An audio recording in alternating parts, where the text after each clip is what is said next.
This is like a good start to my political career, it feels like. Shane, first of all, I mean, you gotta say, this is a look. I mean, you roll into media day, sporting a bathrobe.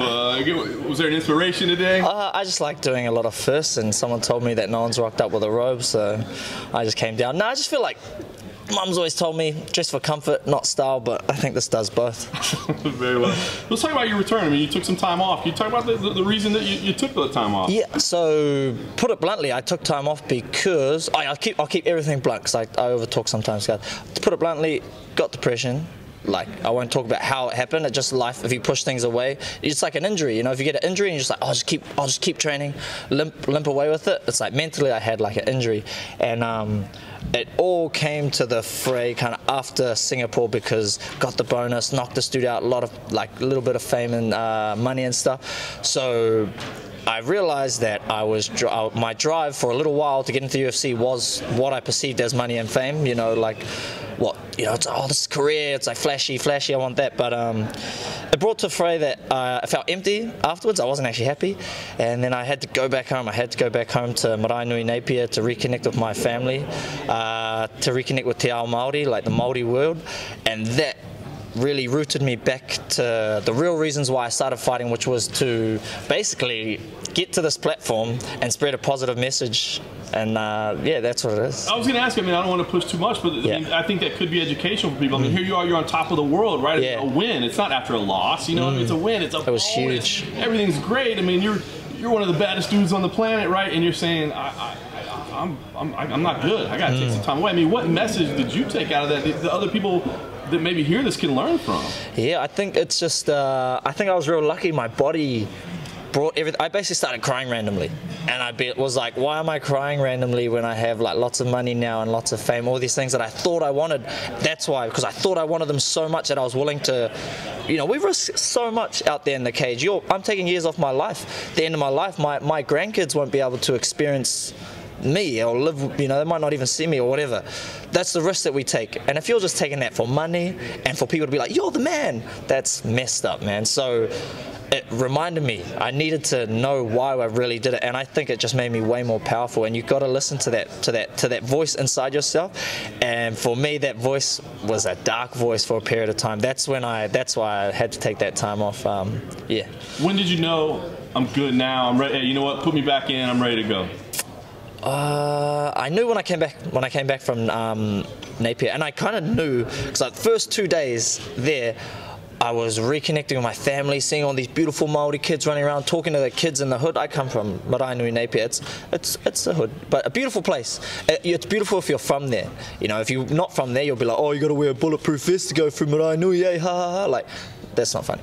If you're from there, it's a beautiful spot. And those first 2 days, I realized, I was like, man, this was fulfilling me, seeing these Maori kids and then saying, oh, I'm so inspired by you, bro. Like, I want to do more of my life. Like, I don't want to do gangs. And me reciprocating that with like what I could tell them. And I was basically at the point where I was either gonna fully commit to fighting for these guys, or I was done. And it was that, and I had to decide. And it took 6 weeks, but the 6 weeks really was just reaffirming that this was always what I wanted. I never actually wanted to not fight. I always wanted to fight, but it was like I had to push it to that brink to really make myself believe that this is why I wanted to do it, and I found my why, and that's to promote Maori culture, spread it everywhere I can like an infection, because it's an indigenous culture just like Aboriginal people, and it's about being more connected with the land, and I want to see that symbiotic relationship of like traditional values mixed with like modern technology and now, you know, all the stuff we have here. There's no reason that we can't sustain this and make it better for the future for our kids, you know. Very cool. Last thing for me, I mean, knowing all this and this full circle that you come, what's the emotion going to be like on fight night? I mean, what's the feeling going to be? It's going to be, yeah, it's just going to be me. Just whatever I want to do, I just make it happen. Just visualize and execute. That's what I've been doing. I was ready as soon as they announced it. I was like, yep, mean, sweet. I kind of already picked it out. Actually, that's the funny thing. I told my coach too, because I was looking at the Sherdog things when I knew I was ready. I was like looking at people, and I was like, he was like 70 or something, like a little bit above me. I was like, yeah, that American dude. And then boom, they picked that fella. So I almost picked the fella, eh? So that's got to be a good thing. And New Zealand MMA is obviously going to go through an explosion with all you guys coming out here and representing on the UFC. Yeah. But locally back home, there's not too much going on around the scene. You know, you're a former XFC champion, which is really an Australian promotion that kind of goes over there. What do you reckon that needs to happen over there?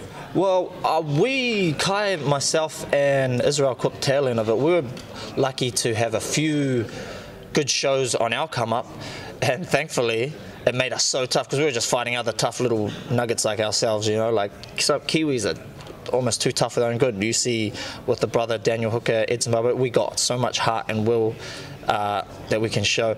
But I think what needs to happen with New Zealand MMA is just nothing. It's going to happen. You'll see, like we'll all see it because we're just the tip of the taiha, you know, tip of the spear right now, just breaking through. This is the first one. There's 3 of us fighting on a UFC card. This is the first time. It's like a big event.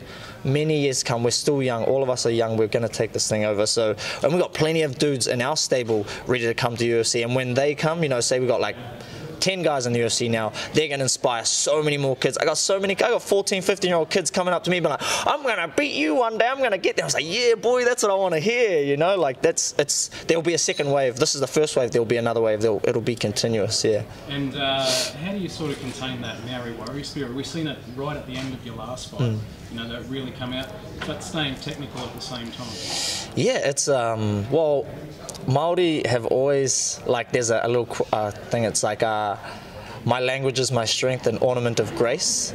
And that, we're talking about language here, but that the culture means the same thing as well, and that it's an adornment of grace. It's like, I tried to, that last fight obviously wasn't too graceful, like, but yeah, it's a balance. It's a forever process, you know. I'm not ever going to be a complete fighter. When you see me fighting 4 fights from now, I'll look totally different to this fight, and I think I'll look totally different to that last fight. So it's that balance of holding in that mana that we have, that bulldogness that we can have, but yeah, letting it come out in a skillful way. Actually, what is exactly, I'm going to say it wrong, Waitangi Day? Waitangi Day. So yesterday was Waitangi Day, which was the day that the Treaty of Waitangi, which is a place in New Zealand, basically when the British, shall I give you guys a little history lesson? So, I can give you the one version and then the truth version. So one version is that the British came and colonized New Zealand. Well, earlier it was the missionaries, and they brought the Bible. And we, as Maori, because Maori are just people, they'll just let you in, we'll give you food, we'll give you the shirt off my back. Like every Maori I've ever met is like that. Even the scummy ones, you know, there's scummy people in every part, but they're all like that. And we as a people let the missionaries in, and then following that was the British colonizers. And then we basically had this weird trying to be a symbiotic relationship, but it wasn't working out, so they wrote a treaty. They made it in Maori and a treaty in English. The treaty in Maori said one thing, the treaty in English said a total different thing. We signed the Maori treaty, they signed the English treaty, and this has been what has happened from now. But basically they took away a lot of our lands and stuff. Like, I don't get into that because I'm half white, you know, I'm like colonizer and colonized. So that was that thing. But the real truth is, what I'm realizing now is that what Waitangi Day was, like they brought the Bible with us, and then while our eyes were closed and we were praying to the Lord, they took our lands away and then we opened them up. Like that's what we're left with now. But in saying that, you can be, you know, upset and be like, oh, if the white men, if Pākehā, whatever, like, don't hang out with them. But really what we need to do is just give it love and just tell them, hey, how about you be part of our culture? Because I see it with a lot of people, they want to be inclusive into Maori culture. They see they see how like pumped I get just going outside and enjoying nature, and they want to be part of that. But yeah, back to question, Waitangi Day was a day that was marred with a lot of bad stuff, a lot of deception, but I think in the future, say in 10 years, it'll be a total different day. We'll be talking about it's a true Independence Day of Aotearoa. Yeah. And a prediction for the co-main event. For the co-main, yeah. I see Izzy being able to do whatever he wants. No disrespect to Anderson, I love Anderson so much, but I mean whatever he wants, as in not just strike. You know, he's a well-rounded MMA fighter in every aspect, and I guess my prediction is seeing him put him away in the second, but I think it's going to be quite like abrupt. I don't think Anderson's going to get tired. Like a lot of people are saying he's going to like wear him out, but I think it's just going to be quite abrupt, just an abrupt finish in the second round. Yeah. A guy that you're a guy that you're very familiar with is Alexander Volkanovski. Obviously, you debuted against him. Have you been watching his run, and is it something of a consolation prize given that he's right up there in the top 5, possibly fighting for the title next? Yeah, of course. It's like, it's just like puts you in the, lets me know where I'm in the mix and stuff. You look at the age gap, blah blah blah, whatever. But I've only ever lost to like the cream of the crop, really. And then the other one that, I kind of redeemed one of my losses with a knockout. So yeah, I feel like I've only ever lost to the best of the division. So I'm never gonna ever lose ever again because I am the best of the division. So yeah.